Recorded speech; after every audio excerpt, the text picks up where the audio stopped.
She adds the program is a solution to the country's skills gap. Right now, the Bahamas Department of Labor has hundreds of openings in our database that remain unfilled.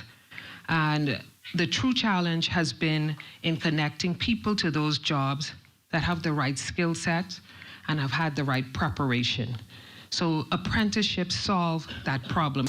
Employers are also embracing the apprenticeship program, with President of the Bahamian Contractors Association, Leonard Sands, stressing its importance to the construction sector. Our construction community is invested in having this program work. We are fully committed. As you see, two of our partners, ARM, Caribbean, and Trustco, from day one, they say, we're going to take some persons. We didn't even know how it's going to work, but it's that important for us to see the future of the construction industry. Tens of thousands of young Bahamians stand to be impacted by this program, and so we fully support it. Through the pilot, apprentices have already trained in the construction and maritime sectors, while recruiting is now taking place for hospitality and customer service, with plans to add energy, health and allied services, information and communications technology, and other industries. For the Bahamas Tonight, I'm Cleopatra Murphy. All right, Cleo. In other news tonight, if you are keeping count, well, just 10 more to go. A big night for the governing party Thursday after ratifying another 15 of its candidates, 3 of them fresh faces to frontline politics. Desmond Saunders was on the ground at the PLP's headquarters last night and fills us in. A charged political atmosphere outside the Progressive Liberal Party's headquarters in Farrington Road Thursday night as party loyalists and supporters turned out in full force for the historic event. The PLP officially locked in 29 candidates for the upcoming general election, capping weeks and months of vetting by the party's senior council. Slate includes 10 incumbents, a sitting senator, and 3 political newcomers, all stepping onto the front line as the party gears up for battle. So I ask you tonight, build with me. Walk with me, pray with me, work with me, keep disciplined, keep focused. This nomination means that our leader has a strong belief in the youth of this country. So in the following chapter of our journey, we will remain dedicated to building a resilient Eleuthero by increasing opportunities. So tonight, I choose leadership. I choose progress. I choose Bamboo Town, and I choose the Progressive Liberal Party. Deputy Prime Minister, the Honorable Chester Cooper, reminded the new and seasoned party members that the real work begins now. You fought for it. You got it. And now it's time to put in the work. No part-time work. Not vibes. Not talk. Real work. Ground work. Door to door, yard to yard, community to community. From now until Election Day, it is full effort. Party leader and Prime Minister, the Honorable Philip Davis, appealed for party unity. We stand together as family, not as individuals, not as factions, not as favorites, but as one PLP family. Tonight, we stand behind 15 members of our family, some who are joining this team for the first time, and others who have already been in the trenches doing the work. We have Kirk Cornish from Aberco, steady leadership for Aberco. Bradley Fox for South Aberco. Fresh energy for Aberco. Officials say the new candidates form a formidable bloc, with the new work centered on defining the party's platform ahead of the next general election. Here at the PLP headquarters, Farrington Road, Desmond Saunders of Bahamas Tonight. Desmond, the PLP's now re-nominated candidate for the Tall Pines constituency and Minister of Health and Wellness, the Honourable Dr. Michael Darville, announced last night that construction plans on the $283 million 200-bed specialty hospital to be built along the New Providence Highway has been finalized and is set to begin. Construction, he says, is expected to span between 30 and 36 months once ground is broken. The deal has finally been signed, sealed, and delivered.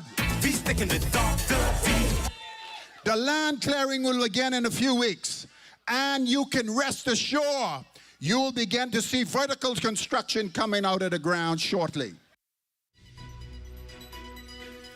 We have a lot more to get to this late night. When we come back, the status of the Grand Lucayan Hotel among the issues the cabinet expects to address next week. We'll have that story and more. You're watching the Bahamas Tonight at 11. Stay with us this Friday night.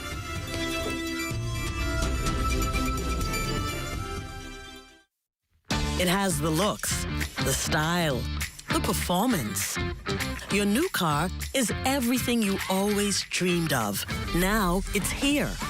Commonwealth Bank was happy to help put you behind the wheel with a new car loan at a competitive rate and fast, friendly approval.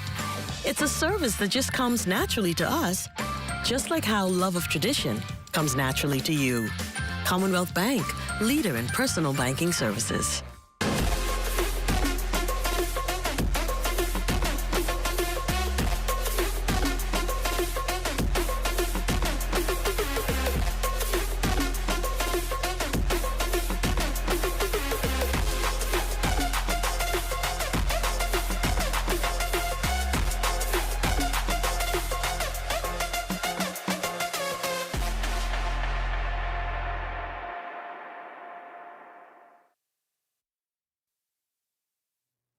We continue now with some of the other items of the news this Friday night. Fresh allegations of backed up salary payments, uncertainty surrounding employment status, and unpaid National Insurance Board contributions. All issues hovering over the Grand Lucayan Resort and, by extension, Grand Bahama's ailing economy.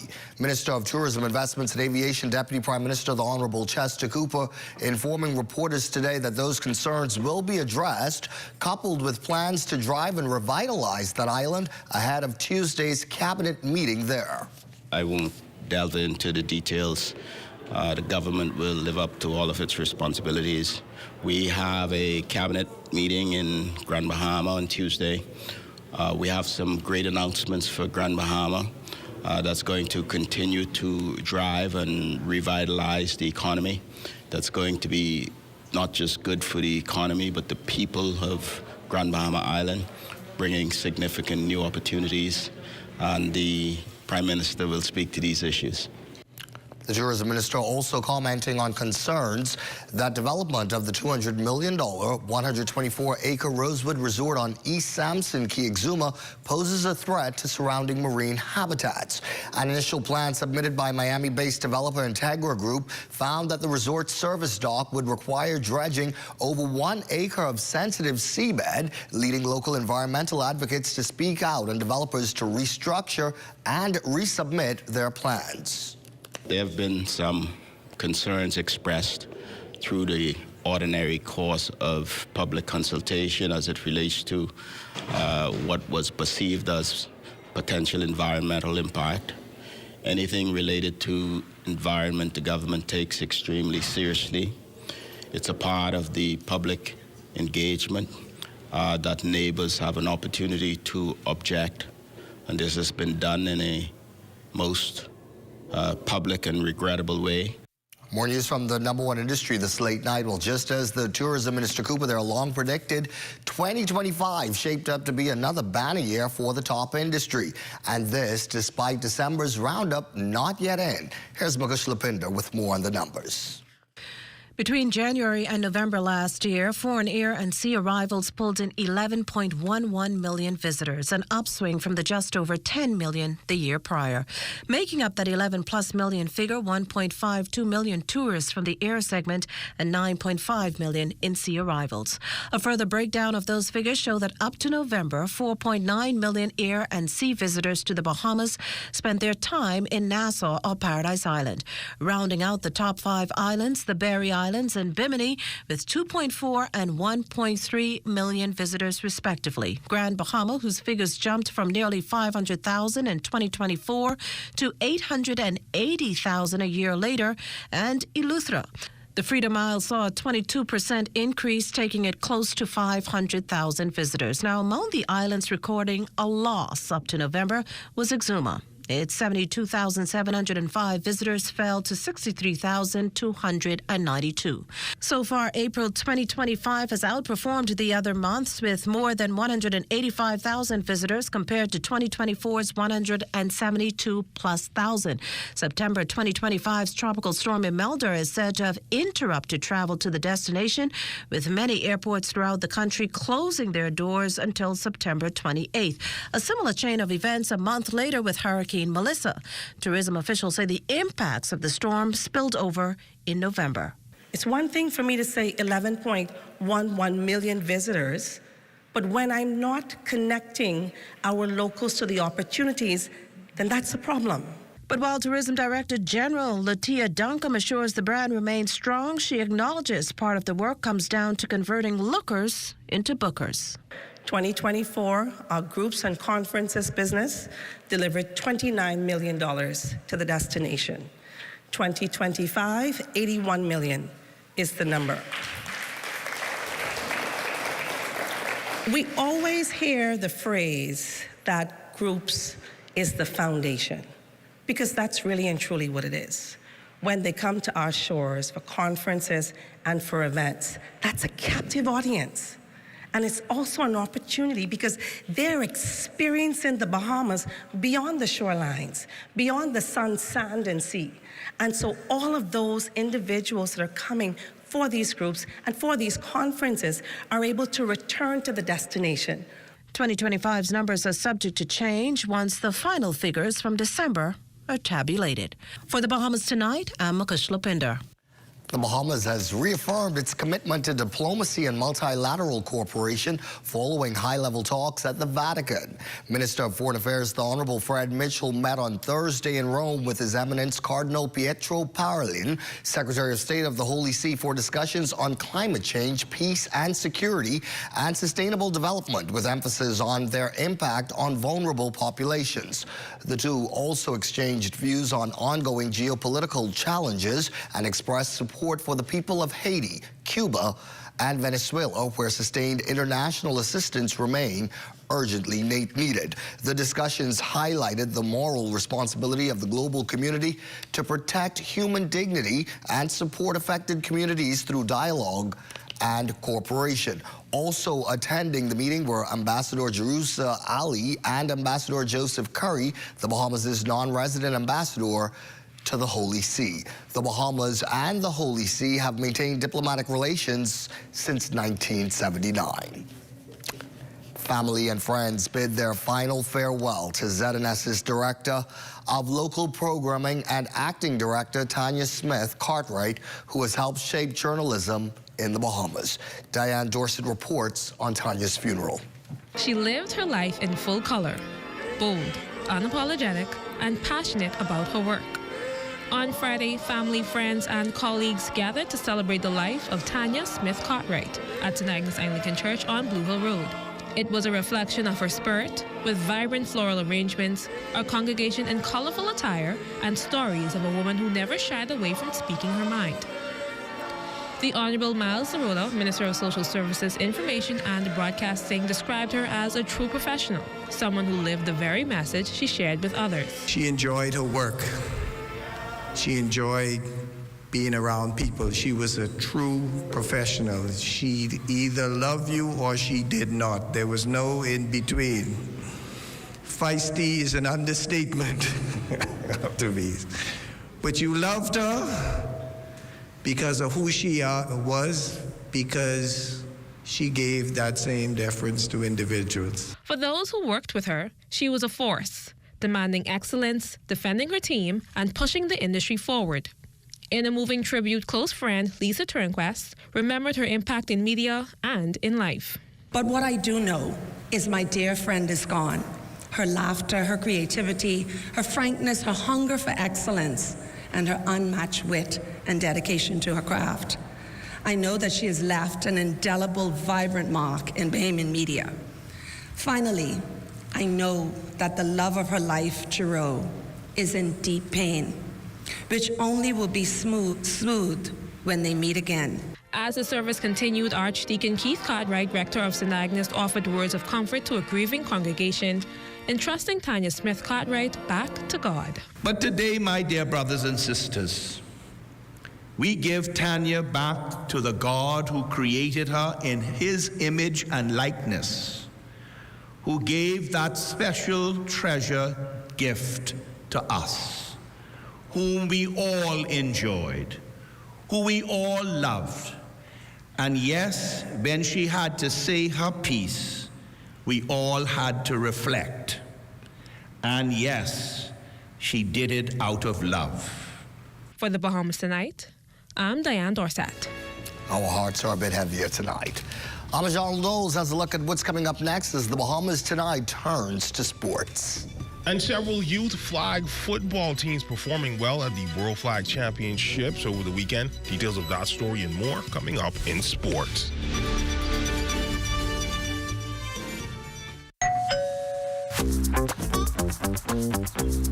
Wait, what you grabbing all these pizzas, boy? Wait, Marcos, wait. We have a special on all the large one topping pizzas, wait. Pineapple. All. Barbecue. All. Wait, VAT included, but. I need the $10 special plate. How many would you like? 20 in it.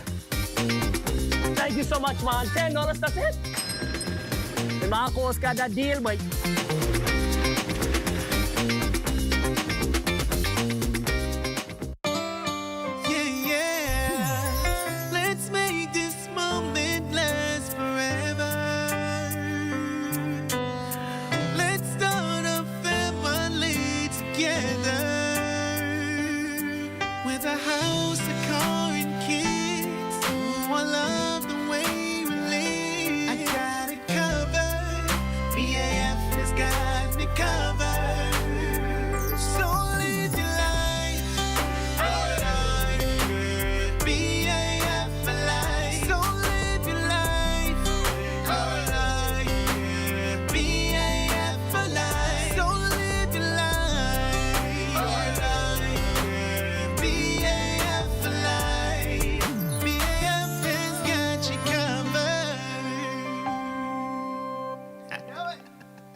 Welcome to your TGIF Sports, everyone. I'm Amajal Knowles, topping sports from the gridiron over the weekend. Several of the Bahamas Flag Football League youth teams fared exceptionally well in Tampa, Florida at the World Flag Football Championships with several top finishes, culminating by the 16U squad winning their division with a 33-21 triumph over Jamaica. San Jose Sports team catching up with BYFFL President Jason Clark and team manager Alexandra Deal. All right, so we ended up taking 3 teams away to compete in Tampa, which was the World Flag Football Championships. We took a 9U team, a 12U team, and a 16U team. With our 9U team, after day 1, they were in second seed. Our 12U team, after day 1, they were in a lower seed. They ended up losing their first 2 games of the first day, so that dropped them. And then our 16U team was also in seed 2 leading into the second day. Is a brand new team. They have not had a lot of training leading up to this because they are brand new as a whole. So they have a lot more work to go with, but they will do better. There's a lot of talent there, so that we just need to keep them going. And our 16U team, they definitely came out as champions, sorry. And to be honest, this team, they have been doing, this is the 6th year they've been there. So they started as a 10U team. They've gone every year since 2020. Every year we've seen them get better and better. Coaching is a big factor there. Talent is a second really big factor there. And then the third factor is the fact that they have been together for a long period of time. Yeah, I mean, on the junior side, flag football is definitely taking off. On the junior side, we're seeing the growth even in our league, especially with the female players. That has been going pretty well, and I think it's happening because of some of the successes that are happening, in addition to the fact that the promotion is going on, and more persons seem to want to start leagues and get coaching going. And so, yeah, it is growing very, very fast, and we're very, very happy with the interest the public is taking in flag football. We would have gone to this tournament the past 5-6 years where didn't win a game and didn't score a point. And now we're going to a place where we're going undefeated during a whole tournament and winning a championship in the 16U division. So definitely it shows your growth, it shows your development, it shows the strength of your program, your coaching, it shows the discipline by the kids and just their commitment to being the best version of themselves at flag football. So very happy with the success, and I think the win on Sunday at that level is just a testimony to the hard work being put in by the admin team, the coaches, the players, the staff, everybody here working with the Bahamas Youth Flag Football League. It was an historic feat for Bahamian junior golfer Aiden Garospi this week as he made up the field at the 2026 Corn Ferry Tour Great Abaco Classic. Garospi, one of the country's most promising junior golfers at just 16 years old, made history as he became the youngest Bahamian to ever obtain the local exemption for a Corn Ferry Tour event. Santa Soul sports team spoke with him about the feat. Yeah, I'm very grateful to have been able to get the opportunity to play with the professionals on the Corn Ferry. Being the youngest Bahamian is pretty special, doing something no one else hasn't, so it feels good. It's pretty different from junior events. It's a lot more people, hit it farther, just a whole different level. So it was cool to be around all those people. Onto the pitch, the University of the Bahamas men's soccer team took on United FC on what started as a calm afternoon match between the two top teams in the BFA. United had several opportunities, but Mingo's goalie, Antonio Beckford, was able to make a stand at the line for the Mingos with 7 saves in the first half. The Mingos attackers, including Phil Pilgrim and Kevin Thomas, had some early opportunities as well. The first half ended in a 0-0 tie. Of the half, the Mingos had a few close calls, but were unable to hold off the United attack. At about the 7th minute, the skies seemed to open up and rain followed. Not only was visibility impacted, but ball control was impacted by the puddles as well. Despite one last chance to score, the Mingos could not but hold on for the 0-0 tie. One of the most anticipated meets of the local track and field calendar is set for this Saturday at the original Thomas A. Robinson Track and Field Stadium. The 23rd annual Baker Graco Star Performance Track and Field Meet will take place this Saturday and will run from 9 a.m. to 6 p.m. 16 athletes have already qualified for this year's Griffith Games, and coaches and organizers are hoping that number will increase on Saturday. We'll be putting on the Star Track Performance 23rd edition of our meet. We've been doing this meet now for 23 years. It is a tremendous meet. We have people coming in from all over the Bahamas, from Abaco, Moores Island, Grand Bahama, all over, all the clubs, all the schools that are participating. It's one of the most highly anticipated meets of the season. That's been a look at your TGIF Sports, everyone. I'm Amajal Knowles. Enjoy your weekend.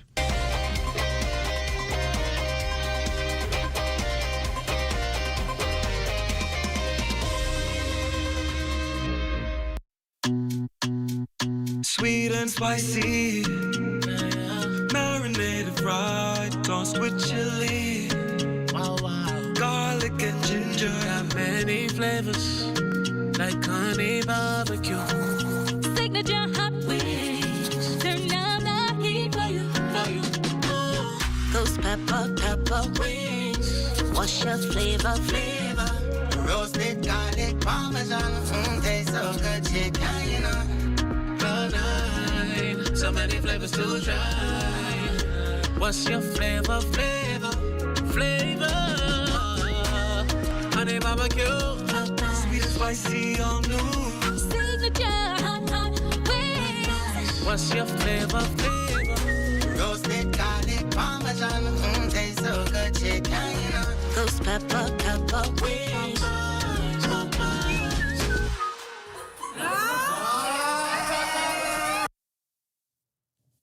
We want to check in now with Chief Meteorologist Basil Dean for a look at our weekend weather forecast. Good evening, Basil.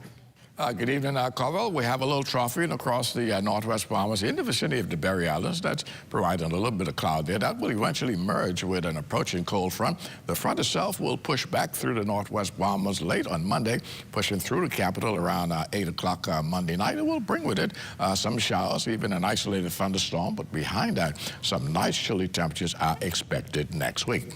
Temperatures around the islands, Marshall, Babaco, 72, Green Tool, Key, 77. 77 also in Freeport, Grand Bahama, the Berry Islands at 79. Alistown, Bimini, 77 degrees in Harbor Island, 81 degrees. Also Rock, Sandy, Lutra at 81.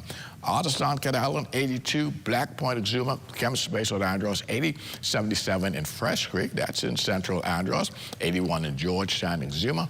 River Key, Anston, Salvador, 82 degrees in Ragged Island, Clarence Sound, Long Island, and Crooked Island. 82, 83 in Betsy Bay, Magona, and Acklands. Matthew, Tanya, and Agua, 82, and the Turks and Caicos Islands, also 82 degrees.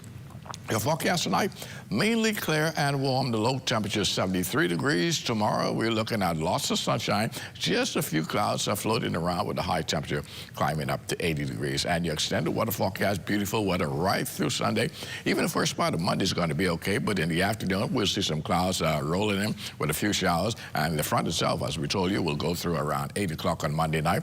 That will bring with it even a thunderstorm around that hour. But behind that, temperatures will start cooling down. We'll see 65 degrees as a low temperature on Tuesday, and those temperatures continue to drop, reaching a low 61 degrees on Thursday, and that could possibly drop to about 59 degrees on Thursday, depending on whether or not we get sufficient of that cloud to dissipate and the winds drop off. Carvel?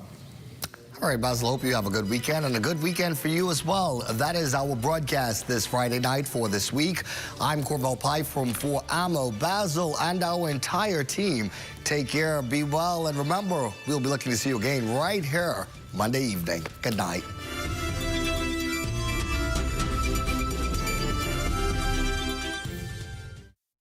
After 66 steps, I'm Matea Cunningham. This is ZNS.